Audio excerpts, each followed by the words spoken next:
Perth's criminal history is at the centre of a new trend. It's called dark tourism. 9 News was invited along to walk in the footsteps of WA's most notorious criminals on a tour that's so popular it's booked out for 4 months. It's the tour taking tourists back in time, uncovering Perth's darkest tales of the mid-century. Take a look at it. This is why people went before the courts. From stealing boots to sly grog selling and executions to jewellery heists. Dark tourism really has an attraction. The 2.5-hour guided walk is not for the faint-hearted, with chilling recounts of murders described in graphic detail. He came to my house, he wanted to kill me, but he didn't kill me. Instead, he put an axe through the brain of my sleeping 18-year-old son.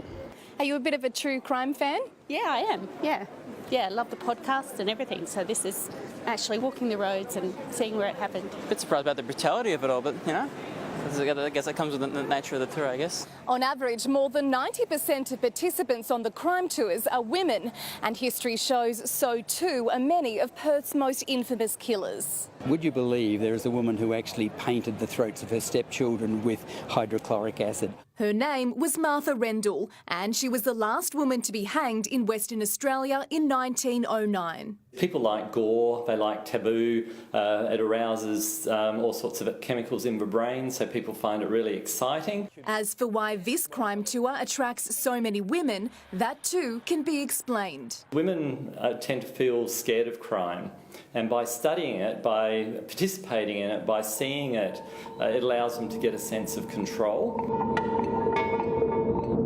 Cassandra Bain, 9 News.